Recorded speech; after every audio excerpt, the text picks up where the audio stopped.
the forgotten jobs that built the world, the ones who worked before the clock ticked, before the world was divided by hours, before bells rang to announce beginnings and endings, and before calendars ruled over our decisions. There were hands, already shaping history. Silent hands, rough, calloused, tired hands. They belonged to those who rose before dawn ever knew their name, and who returned to their beds long after the sun forgot them. We do not know most of their names, okay? And maybe we never will. But without them, the world as we know it would have never stood. They were not warriors, not rulers, not the men who spoke in marble courts, or the women painted in gold leaf. They were not the ones who signed laws or conquered lands. They were the ones who dug, carried, lit, swept, kneaded, listened, and endured. This is their story, not told in trumpets, but in whispers, in the echo of the cobblestone pressed beneath, bare feet, in the warmth of bread that rose at midnight, in the glow of lanterns refilled by tired fingers that never asked to be remembered. Let's begin with one of them. Let's begin with the lamplighter. Before cities had electricity, before neon signs and digital clocks, there were flames, tea, and flames, like anything alive, needed tending. The lamplighter was not a person who dreamed of greatness. He was not admired in crowds. He did not wear medals or receive thanks. But every night, as the sun vanished and fear slowly crept into the cracks of the alleyways, the lamplighter began his walk. His job was simple, at least to the eyes of those who never did it. With a long pole tipped with fire, he lit every gas lamp on the street, one by one. He'd walk the same route each night, carrying not just the fire, but the comfort that came with it.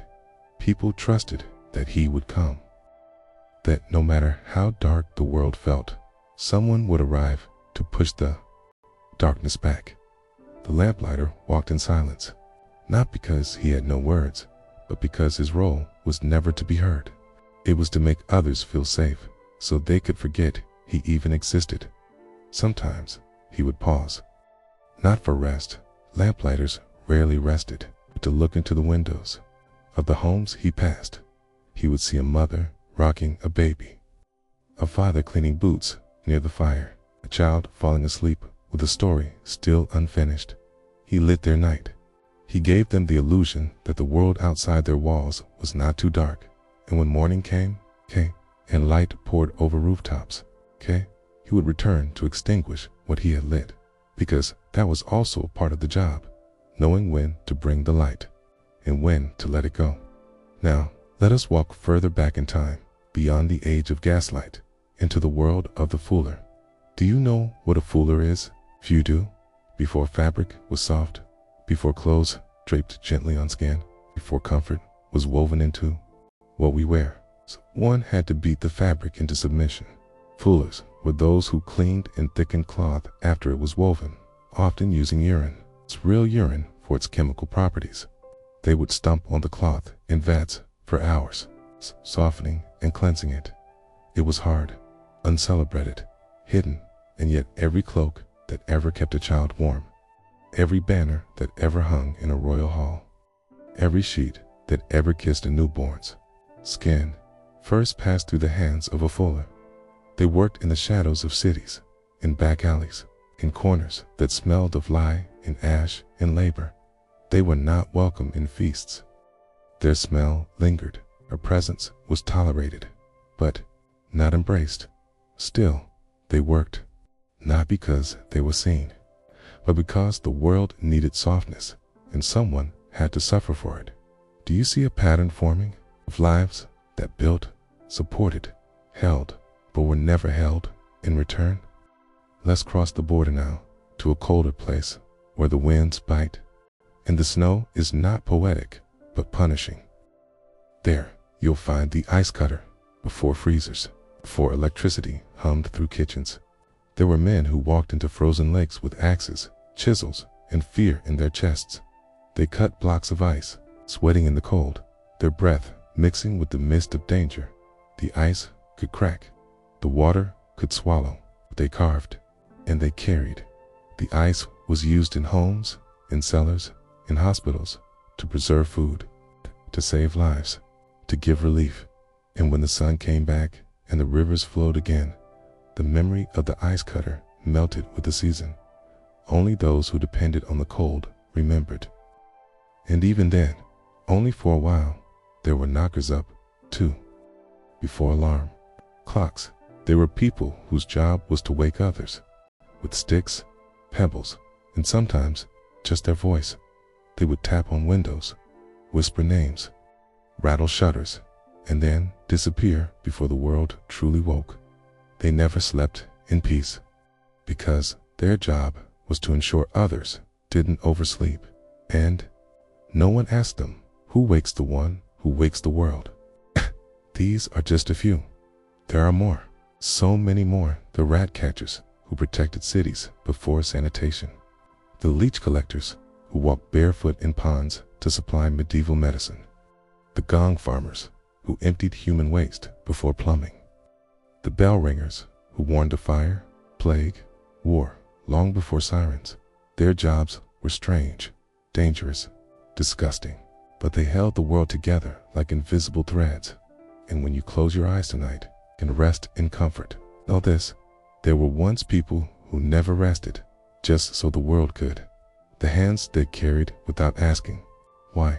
Some hands build, some destroy, some point, but some simply carry, not for glory, not for applause, not even for a wage worth their weight in sweat. They carry because someone has to, because without them, the world doesn't move, and most of them are never remembered.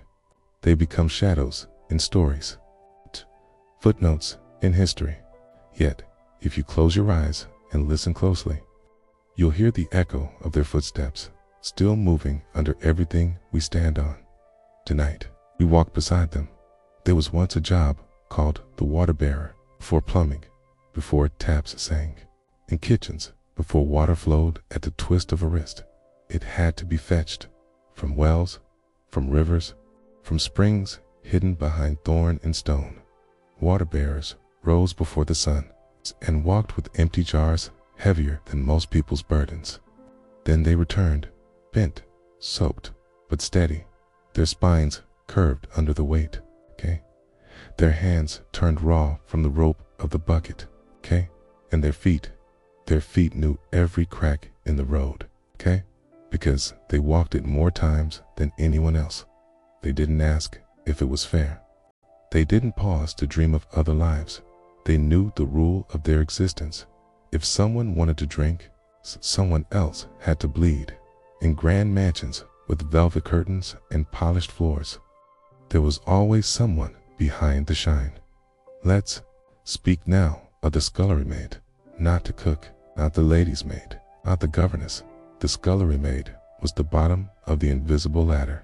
She was the one who scrubbed the soot from the fireplace, who scoured the pots until her knuckles cracked, who washed floors on her knees, never looked anyone in the eye, because no one ever looked into hers. She was up before the household, and the last to close her eyes, if she even dared to.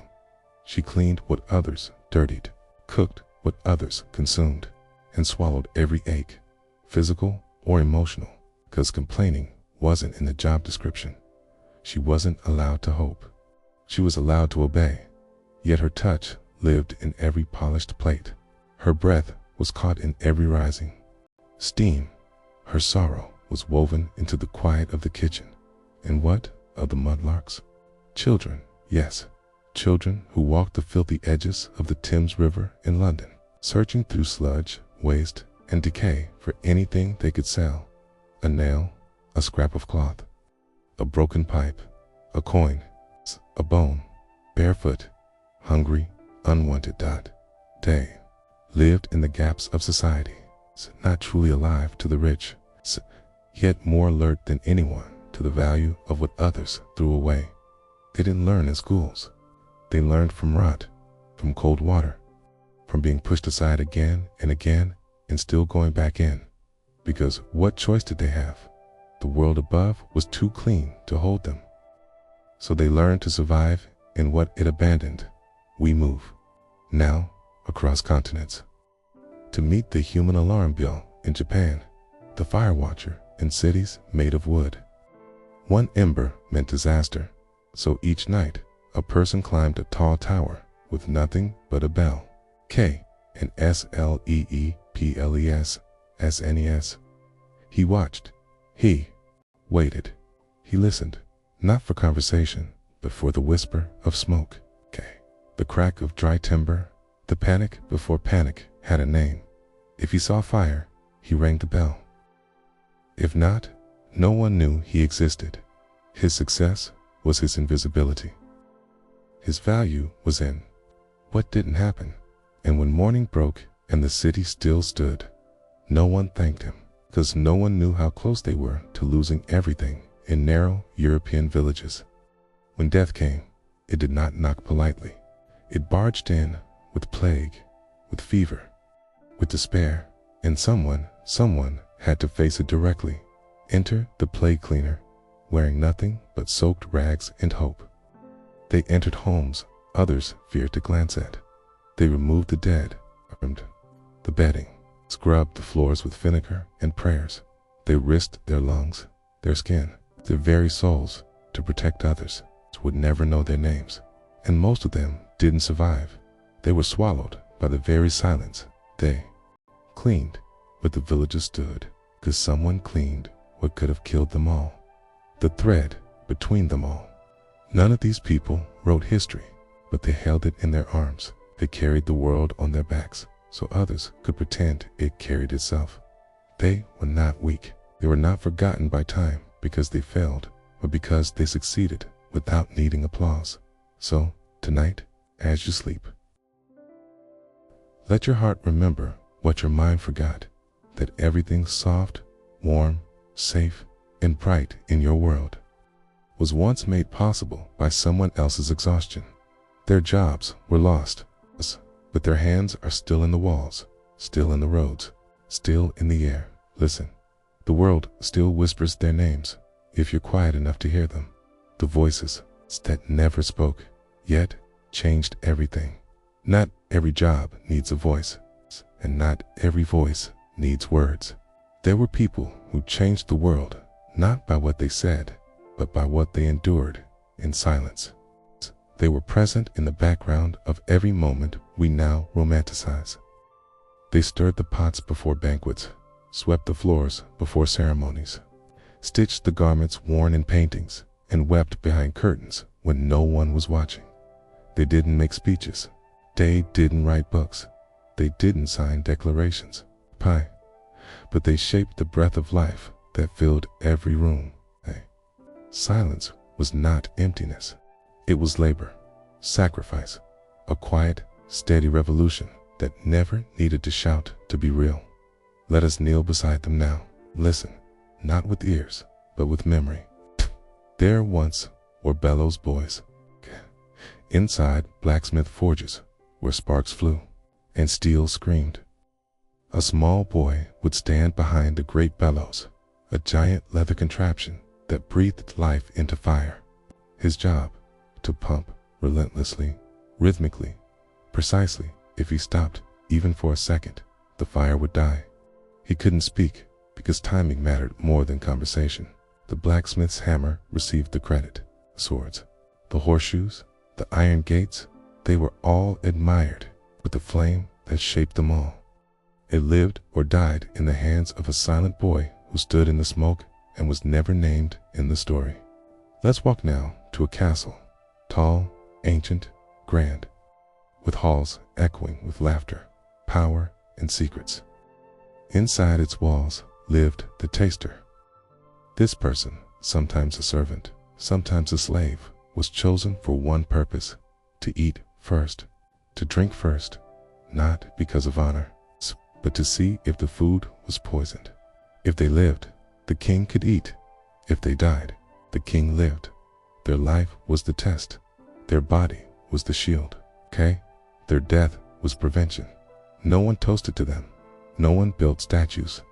But many kings grew old because someone else died young. In ancient temples, where incense curled through sacred air and rituals were whispered in ancient tongues. There were sweepers of the divine. Bait didn't lead the prayers. They didn't wear robes of gold. They cleaned. They swept petals after ceremonies. Okay? They polished altars no one touched. They collected the wax from sacred candles. They were not holy by title, but their work was, because every spiritual moment needs someone who prepares the space for silence to speak. They carried divinity, not in sermons, but in every soft step that refused to interrupt peace. There were also night soil women. Yes, women. In parts of the world where the job was too filthy for men to accept, women stepped in. Their work to collect human waste, bucket by bucket, house by house. In the dark, they wore scarves over their mouths, not just for the stench, but for the shame society threw at them. They were laughed at, feared, ignored, but without them, streets would rot, diseases would bloom, children would die. They were called untouchable, but they touched what others refused to see, and in doing so, they gave life space to breathe. Then there were the candle watchers. In monasteries, before the invention of clocks, time was marked by candles, special ones, measured to burn at steady rates. A monk or novice would be chosen to sit beside the candle all night. He'd mark time by how much wax melted. He'd ring bells to signal prayers. He couldn't sleep. He couldn't leave. He couldn't even let the flame flicker too far, and he couldn't speak. The silence was his vow. The candle was his time. The night was his companion. And when dawn arrived, others would rise to pray, never knowing who kept the rhythm while they slept. Do you feel it? The weight of all those unheard voices, kaya that held up everything loud. Some built empires without ever building walls. Some preserved legacies by never claiming one. Some ensured safety by risking everything. The world was built not just by visionaries, but by the invisible. And what they gave was never lost. It's in the air that smells clean, the halls that shine, the food that nourishes, the mornings that feel safe. So tonight, if you feel forgotten, if your work goes unseen, if your silence feels like absence, remember this: you are part of a lineage of the unseen who shaped history with their hands and never needed a monument to be eternal. End of part 3. Se desear, poso, seguir, diretto, para, a part 4. The feet that walked so others could stay still. Preferir, poso, prepara, agora, os, elementos, de publica, para, as parts, J. escritas, desaya, seguir, escrevendo, uda, uma pausa, para, produzir, as artes e descricao, cudas, continuo, chat GPT des, the forgotten jobs that built the world part 4. The feet that walked so others could stay still. Some walked because they had to. Some walked because no one else would. And some walked so far, so often, and for so many, that they eventually forgot they ever had a destination of their own. There have always been those whose footsteps shaped the rhythm of the world, not with power, not with pride, but with necessity and quiet. They didn't walk to be noticed. They walked so others wouldn't have to, so comfort could exist. Life could arrive where it was needed. Let's follow their footsteps tonight, not to rush, not to run, but to remember. Let us begin with the milkman. Yes, before milk came in cartons or chilled bottles, before grocery stores and endless shelves, there was a man who woke before the world, stepped into the chill of morning, and delivered something warm, clean, and necessary. He didn't knock. He didn't speak. He left glass bottles quietly at the doorstep, often next to newspapers or letters, pieces of the world arriving while the world slept. He walked miles before breakfast every day. And if he missed a home, a baby cried, a coffee stayed bitter, A morning fell cold. He didn't ask for thanks. The job was not glory, it was rhythm. And in his silence, he kept homes breathing. Further back in time, there were the message runners, people who carried words between towns, between villages, between hearts, before phones, before mail, before language moved at the speed of light. It moved at the pace of human legs. Some ran through forests where wolves listened. Some ran across deserts where water whispered its absence. Some carried news of love, others of war. Some collapsed with the message still clutched in hand. They never edited the words. They never added emotion. They simply carried what needed to be known. Their lungs were paper. Their muscles were ink. Their soul was the envelope. And every truth that ever changed the kingdom may have first arrived in the breathless gasp of a forgotten runner. And then the bread deliverers, not the bakers, not the ones who shaped dough with flour and fire, but the ones who walked with sacks on their backs or carts behind them. They carried warmth to places that had none. They walked into storms, into silence, into neighborhoods that greeted them with sleepy eyes and quiet gratitude. They knew every door, every name, every child who peeked from windows to see if the bread came early. And they kept walking long after their knees ached, because nothing hurt more than hunger. Let us now speak of the well-walkers, those who crossed long distances in search of clean water for villages that had none. They balanced pots on their heads, babies on their backs, hope in their chests. They walked through dust, through blistering heat, through snake-ridden paths, through silence. Every drop mattered. And if they stumbled, if a pot broke, if a well was dry, they simply walked farther. Because water was not a luxury, it was survival. And they were the reason others could stay behind and live. There were shoe-shiners who walked all day just to kneel. Tia, they carried their boxes, their brushes to polish, and their pride through train stations, street corners, city squares. They didn't own shoes worth polishing, okay? But they made other shoes shine.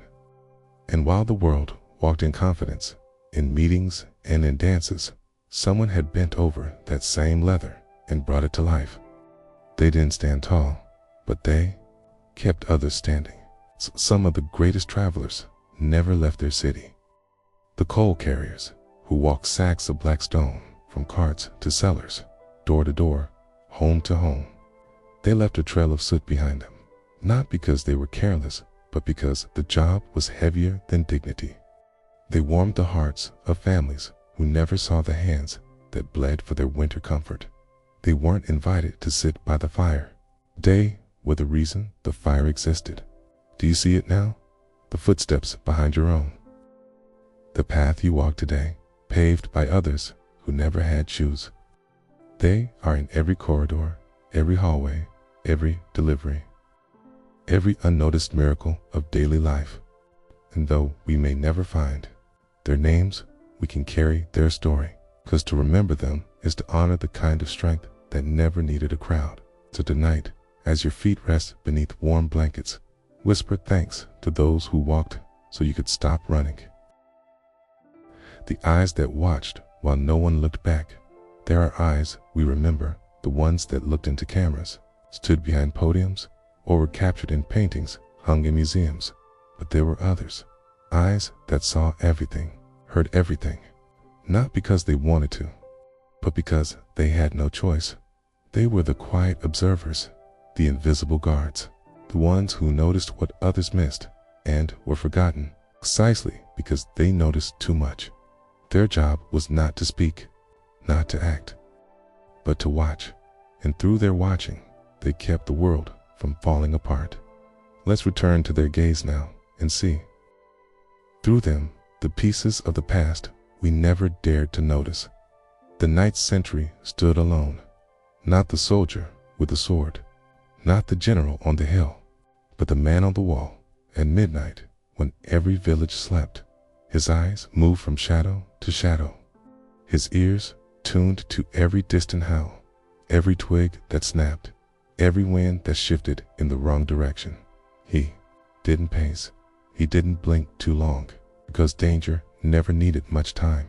If he saw a spark, he rang the bell. If he saw movement, he raised his voice. If he saw nothing, he stood, unmoving, until the world around him woke again. He didn't protect with muscle. He protected with presence, and the fact that we no longer speak his name is only proof that he did his job.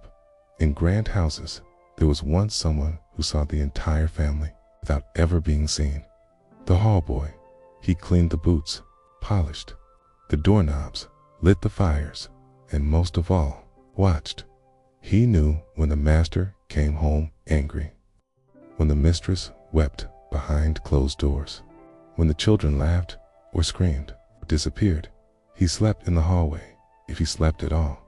He knew every creaking floorboard, every draft that swept through the stone, every candle that needed replacing. He watched the house breathe.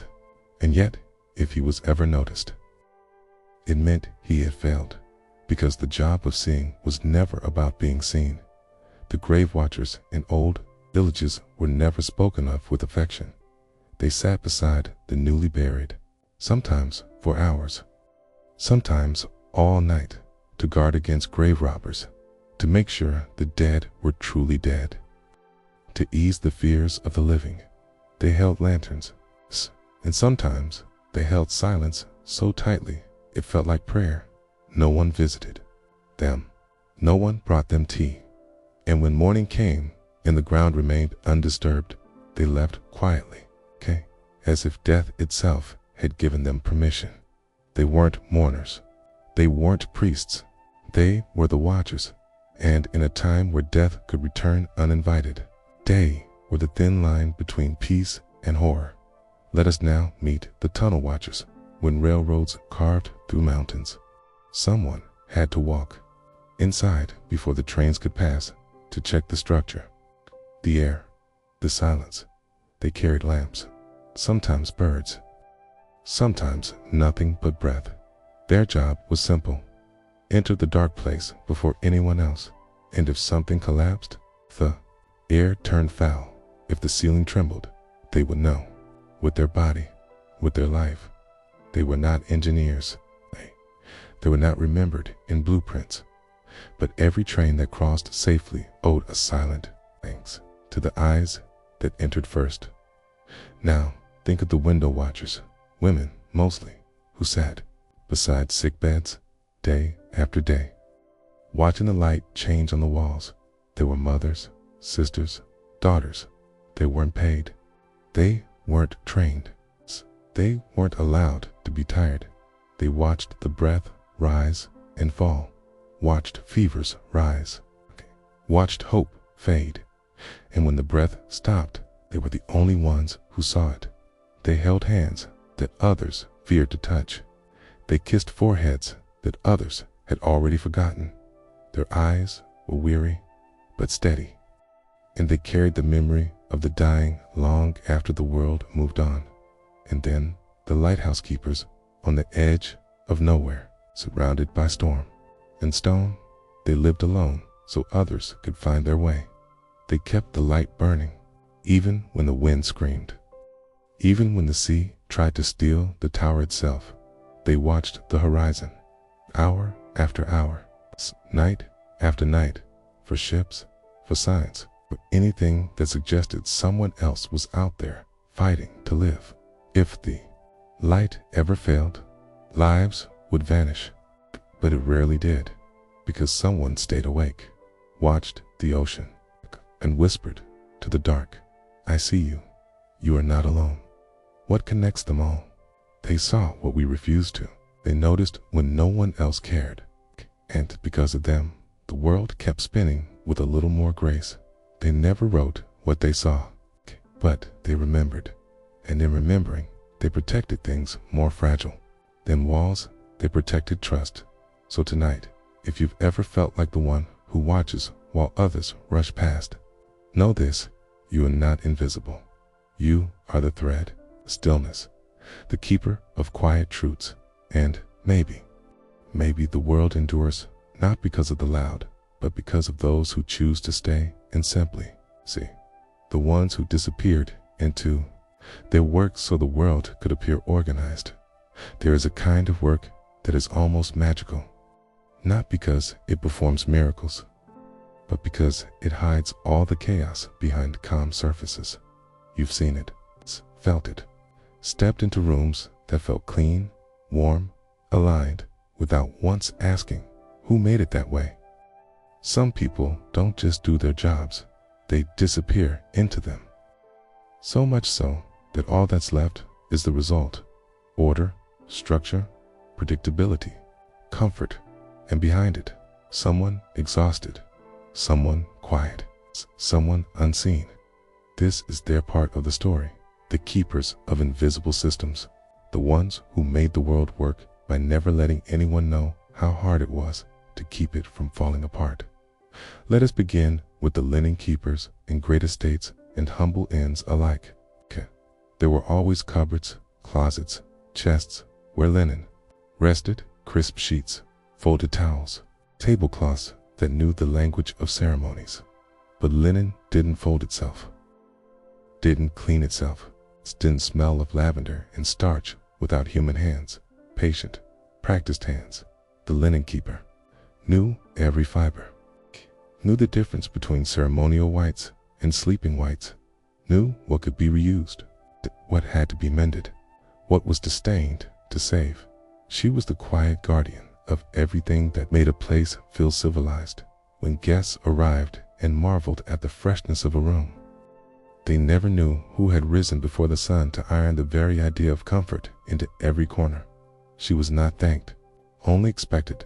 Then there were the keymasters in castles, in libraries, in prisons, in temples. They were entrusted with access. It's the ones who carried giant rings of metal, each key a secret, a story, a threshold. They didn't speak of what the keys opened. That wasn't their role. They simply knew which corridor led where, knew which door squeaked, knew which chest hadn't been opened in 20 years, and why. They weren't rulers, but nothing moved without their quiet consent. And if something was lost, something vital, people came running to them, not with gratitude, but with panic, because only the keymaster held the quiet map of what the world kept locked.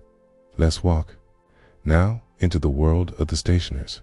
Before office buildings became digital, before apps managed appointments and schedules, there were rooms filled with ink, paper, wax, twine. The stationer was not just a supplier. He was the silent architect of systems.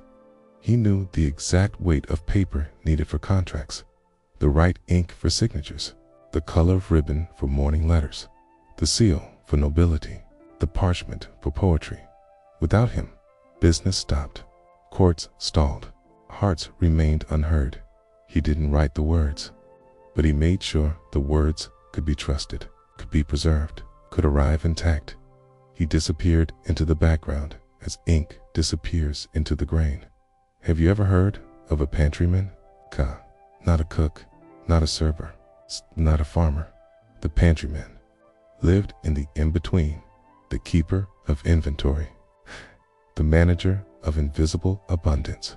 He counted apples, watched for mold, tasted flour, hung hams with the instinct of a timekeeper. He knew what would be needed before it was missed.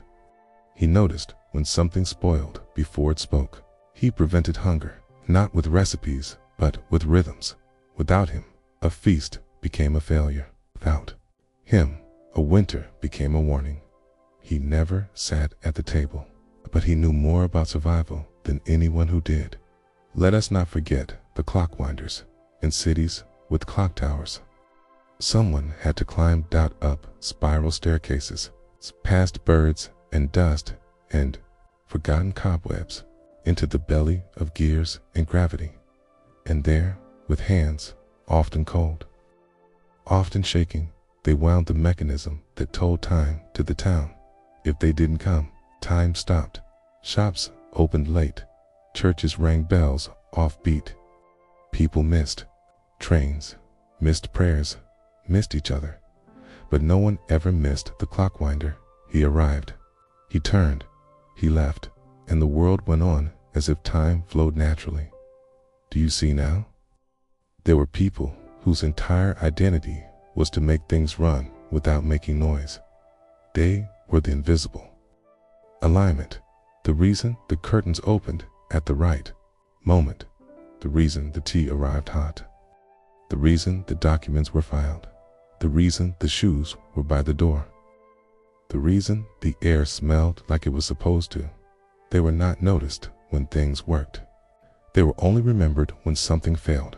And that's the cruelty of invisible order. It asks for everything, but offers no stage. But let us change that now. Let us see them, not with pity, but with reverence.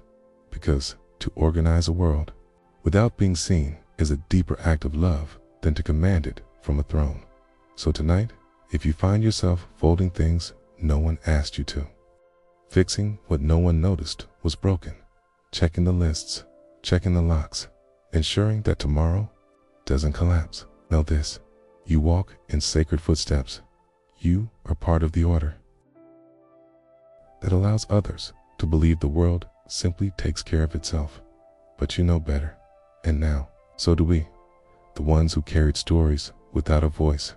Some stories are written in ink, some are whispered in firelight, some are carved into stone, but many, so many, were carried by people whose names we never learned. They didn't tell the stories for applause. They didn't even always speak them aloud, but they carried them like warmth inside a coat, like a prayer that no one hears but still shapes the day.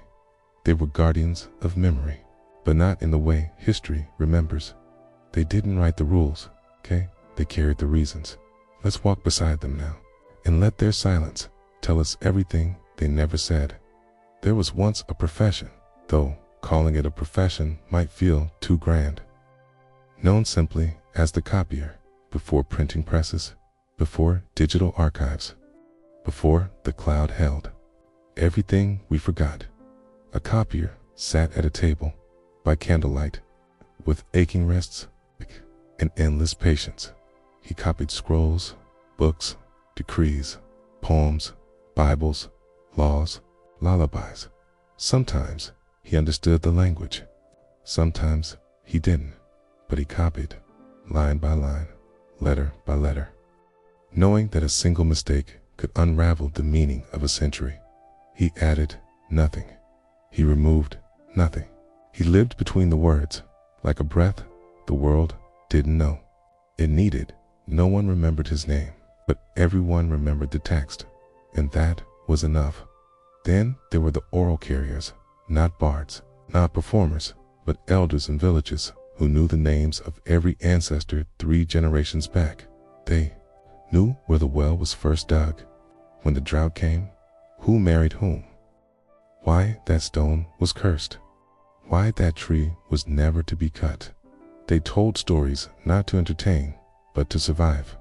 They passed on warnings, blessings, rituals, recipes, truths buried in metaphors, so children could carry them without even knowing.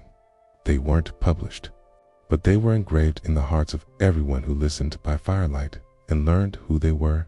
In monasteries, tucked in corners, too quiet for most, sat the illuminators, artists of the sacred, but silent, often cloaked in vow, often forgotten.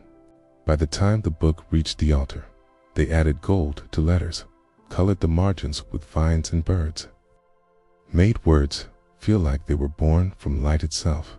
Their eyes strained, their brushes trembled. They worked alone and often died without seeing their work praised. But centuries later, we still gasp at what they left behind. And they knew, even if the world never thanked them, that beauty was a kind of story worth telling further away. In deserts and mountains, there walked the story walkers. They carried tales across villages, tales not written but remembered and reshaped and passed on like bread. They traded stories for food, for shelter, for company. Sometimes they were welcomed, sometimes chased away, but they came anyway, because a story forgotten is a root cut from the tree. They told of moons, that wept, of kings who learned to kneel, of daughters who turned into rivers, and in their telling, they kept villages believing that their lives mattered, even if the world outside never looked their way. They were also library keepers, not the ones who curated, but the ones who dusted, cataloged, climbed ladders in the cold. They knew which books hadn't been touched in 50 years. They remembered who borrowed what. They whispered to the spines, like friends who had waited too long. They knew silence better than anyone, and while others searched for knowledge, they preserved the spaces where knowledge could rest without being disturbed. They weren't teachers, but they protected learning like a mother protects breath. Some carried stories, not in words, clad the quilt makers, women who stitched memories into patterns, clipped from a dress worn during a wedding, patched from a shirt worn at a funeral. They didn't say much while they worked, but their hands held the full tapestry of a life. A child could sleep under a blanket and never know they were being held by generations, because some stories are not read. They are felt, and they last longer that way. So why does it matter? Why name them now? I whisper about those who never shouted, because without them, we would forget who we are. Every story you read was once carried in the lungs of someone who never wrote it down. Every fact you believe was once protected by someone who had nothing but memory and love. And every truth that survived did so because someone chose to carry it when no one else would. So tonight, if you are the one who remembers the birthdays, it's the one who tells your children why things are the way they are, the one who keeps the old recipes alive, who holds the rituals, the names, the songs, the reasons. Know this: you are not old-fashioned. You are not unnecessary. You are sacred. You are the living bridge between what was and what will be, and someday, someone will feel safe because you remembered when everyone else forgot. The workers who knew the seasons better than calendars ever could. There was a time when the sky was the clock, the wind was the calendar, and the soil the final judge. Before we marked days with numbers, before planners told us when to sow or rest, before weather apps warned us of storms, there were people who simply knew. They knew because they listened, watched, tasted the air, read the rhythm of birds, the gossip of trees, the secrets of the ground beneath their feet. They didn't measure time in hours. They measured it in what was blooming, what was falling, what was missing. They were not philosophers, not scientists, not prophets. They were farmers, shepherds, harvesters, foragers, beekeepers, salt pullers, the quiet ones who followed nature's breath, and in doing so, built the foundation for every meal, every ritual, every season we now take for granted. Let us begin with the seed whisperers. That was not their real name, but it should have been. They didn't simply plant. They conversed with the land. They knew which seeds to bury deeper, which needed to face the morning sun, which preferred solitude, and which thrived beside their sisters. They carried seeds in pouches, woven with dust and prayer. Each planting was a promise, not of certainty, but of hope. They spoke to the earth, not with words, but with touch, and, in return, the earth fed generations. Their reward was not wealth, it was survival, and that was more sacred than gold. Let us follow them now to the salt gatherers. They walked barefoot across flats, so blindingly white they made the eyes weep. The salt did not lie politely in piles. It had to be coaxed, scraped, lifted from the bones of evaporated lakes, each grain a crystal of time, of sun, of patience. Their backs bent, their hands cracked, their lips bled, but without them there was no flavor, no preservation, no medicine. Salt was once worth more than silver, and yet those who gathered it rarely tasted its worth. Now come the hay turners. Their job sounds simple, but required the attention of a priest and the timing of a moonrise. They waited for the right hour after harvest. Then, using wooden rakes or hands, they turned the hay over and over and over again. Why? To let it dry, to keep it from rotting, to ensure that animals would have food when the world froze. It was a dance. Not with feet, but with time. Too early, it molded. Too late, it turned bitter. They didn't guess. They watched shadows, listened to the hum of grass, and turned to hay as if they were turning the pages of a life they had promised to protect. Let us sit now beside the beekeepers of silence, before industrial hives. Before sugar replaced nectar, there were men and women who walked softly among wings.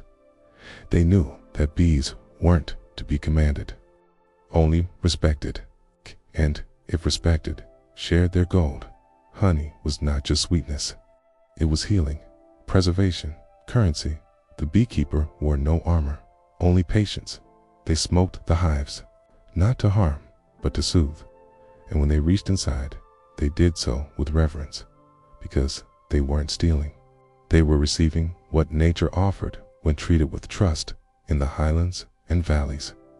There walked the sheep watchers, not the shepherd kings of poetry, not the flutists of fairy tales, but those who slept in the cold beside animals that didn't speak, but always told the truth. They knew when a sheep was sick by how it stood, knew where wolves prowled by the silence of crickets, knew when the sky would weep by the taste of the breeze. Their crooks were not weapons. They were extensions of trust, and while others counted sheep to sleep, the shepherd counted life itself, one heartbeat at a time. What about the fruit watchers? Those who walked orchards, not to pick, but to know. They tapped on melons, listened to trees, watched birds, because birds always knew when something sweet was ready. They didn't use charts, they used instinct. Their fingers told them what their eyes could not, and when harvest came, they didn't rush. They moved with respect, because fruit, like stories, must be taken at the right moment, or not at all. Let us not forget the snow cutters in mountain passes when snow made roads vanish. Someone had to walk ahead with shovels, with fire, with breath and fear. They didn't wait for spring. They carved paths through silence and risk so others could follow, so supplies could pass, so life didn't freeze in place. They didn't leave signs, only trails. And when the snow returned, it covered everything except the memory of the warmth they delivered. All of these jobs began with attention, with the kind of noticing that cannot be taught. A man may read a calendar and still be late for the harvest, but these people have felt the shift before it had a name. They read the wrinkles in leaves, the tilt of the sun, the ache in their bones, and they knew it's time, not because a book said so, but because the earth did so tonight. If you find yourself moved by wind, if you notice when the birds return, if your hands ache when the rain comes, if your breath slows at sunset, you are not old-fashioned. You are remembering a wisdom older than clocks, older than science, older than the rush. You are made of the same listening that built this world long before we called it civilization. And somewhere, buried deep in your memory, the seasons still speak your name. The ones who were always there before anyone asked for help. Some people didn't wait to be needed. They arrived quietly, not because they were called, but because they could feel when something was breaking. They had no titles, no badges, no official roles, but they knew when pain had entered the room long before it found words, and they didn't fix things. They held them, held the sorrow, held the fear, held the trembling moments that most people ran from. They were not paid in gold. They were not celebrated. But if they hadn't come, the world would have collapsed under the weight of its own silence. Let us kneel beside them now. Remember those who carried us without ever asking for credit. We begin with the midwives, not the modern ones with charts and gloves, but the women with wrinkled hands, linen aprons, and herbs tucked into their skirts. They walked through storms, climbed hills in the dark, entered homes where screams already echoed. They didn't panic. They breathed, held hands, caught life, and sometimes held death. They knew that not every birth ends with a cry, and that, sometimes, holding the mother was more important than catching the child. They whispered prayers between contractions, lit candles, wiped sweat, sang songs older than language, and when the baby came, they didn't stay. They simply nodded and walked into the night, ready to do it again for the next soul on its way in close to them. But walking a different path were the herb healers. They weren't doctors. No certificates hung on their walls, but they knew which leaves stopped bleeding, which roots softened fever, which teas calmed a mourning heart better than any word could. They learned from mothers, from grandmothers, from dreams. Their knowledge wasn't written, it was grown. They were the ones people came to after the medicine failed, and when they died, villagers forgot how to treat wounds that weren't visible, because their real power was not just in plants, but in presence. There were also the death washers, quiet souls who came after breath had left. But before grief had begun, they bathed the dead with tenderness, spoke to them as if they still listened. They dressed them, combed their hair, placed coins, folded hands, not for superstition, but for dignity. They knew that how we are cared for after we die speaks volumes about how we were loved while we lived. They didn't flinch, didn't recoil. They moved with grace because they knew we all arrived with help, and we all deserved to leave the same way. Then came the mourner-sitters, sometimes relatives, sometimes neighbors, sometimes strangers, but always present. They didn't bring advice, they brought silence. It's the kind of silence that wraps around pain and says, I won't let you face this alone. They held teacups no one drank from, sat in chairs for hours without saying a word. They answered doors, made soup, watered plants, and left before anyone realized they were the only reason the grief didn't spill over.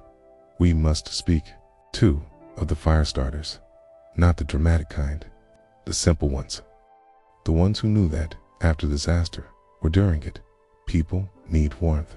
They lit hearts, not to cook, but to anchor the room.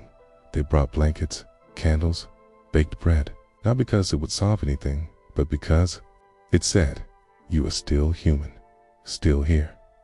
They came without invitation, stayed without asking, and left when the color returned to someone's face. They weren't saviors. They were steady. And then times of collapse was everything. Have you heard of the grief readers? Not psychics, not therapists, just people who knew how to see sadness in someone's walk. They didn't need tears. They didn't wait for the breakdown. They noticed when someone paused too long at a doorway, when laughter sounded like it had edges, when silence grew too loud, and they responded with small things. A note, a loaf of bread, a touch on the shoulder, a chair pulled out, a chore done quietly. They read the room and chose to stay until it remembered how to breathe. Some were children, yes, the little helpers. They didn't have jobs, but they helped more than anyone realized. They sat beside grandparents without squirming, listened to stories without checking the time, held hands that others thought were too wrinkled to matter. They didn't do it for praise. They did it because no one told them not to. Their innocence carried more healing than most prayers, and in their laughter, whole households remembered how to smile again. What binds them all? They came when no one called. They arrived when people didn't yet know what they needed. They acted without needing permission, without needing to be told, and the world, even if it forgets them, is stitched together by their quiet offerings. So tonight, if you are the one who checks in on others before they say they're not okay, if you tidied the room after everyone leaves, if you prepare food just in case, if you sit beside someone without needing to fix them, then know this: You are the thread that holds the fabric of compassion together. And though no one may name you, you belong to the oldest profession of all, the one that simply shows up before the world realizes it needs you. The echoes of the unnamed and why the world still runs on them. Their names are not in books. Their faces are not carved into statues. There are no holidays for them, no plaques, no family heirlooms passed in their memory, but they're here. In the smell of bread that reaches your window at sunrise, in the way the street lamps flicker on when darkness falls, in the crease of a bed that was made while you were away, in the way the wind shifts just before a storm, and someone, somewhere, already knew to close the shutters. They are the unnamed, the forgotten, the ones who built this world without asking to be remembered by it, and yet they remain, not as ghosts, but as echoes, living inside everything that still works, everything that still feeds, everything that still holds together quietly. The child who takes warm soup to a sick neighbor without being told, the janitor who cleans long after the building has emptied so it's ready for morning breath again, the bus driver who smiles at every passenger even when no one looks up, the mother who never eats first, the grandfather who remembers the old song, the sister who listens without offering solutions, the volunteer who stays after the crowd leaves, the neighbor who walks the dog for someone who can no longer stand, the teacher who buys notebooks with their own paycheck, the stranger who picks up the bottle on the sidewalk just because the street deserves to be clean. None of them make the news. They don't trend. They don't sell. Tada, but every world you feel safe in was shaped by hands you never saw, by feet that walked away before the thanks arrived, by hearts that gave without needing to receive. And here's the secret they all knew, the one they carried in silence. Being seen is not the same as being sacred. They didn't need an audience. They needed integrity, And in a time when noise is mistaken for meaning, they chose meaning again and again, even when no one noticed. This story, all 10 parts of it, has not been about nostalgia. It's been about truth, about the bones beneath the skin of history, about the quiet systems that held humanity upright when war, weather, or weariness tried to bring it down. It's a map, a remembering, a prayer made of memory, because maybe, just maybe, we're not here to be famous, Maybe we're here to be faithful to something, to someone, to the invisible beauty of doing the right thing even when no one claps. So tonight, before you sleep, let your mind drift not to what you'll do tomorrow, but to what someone once did so you could be here. The one who lit the street so you wouldn't fall. The one who tested your bread for poison. The one who read the stars so your boat found land. The one who caught your ancestor in her arms as she was born into a world she didn't yet know would survive. Let that comfort you, because you are not alone. You are never alone. You are the latest note in the symphony of silent service. And maybe your role is not to be remembered, but to continue remembering. To live in a way that lets the world breathe better after you've passed through. Because the world doesn't only run on power or speed or brilliance. It runs on kindness offered before it's requested, on labor that ends with no applause, on sacrifices made so quietly we almost miss them, but they are there, always, like salt in soup, like thread in fabric, like breath in sleep. And now you see them, and in seeing them, you bring them back, not to duty, not to work, but to honor, to light, to the sacred place they always belonged.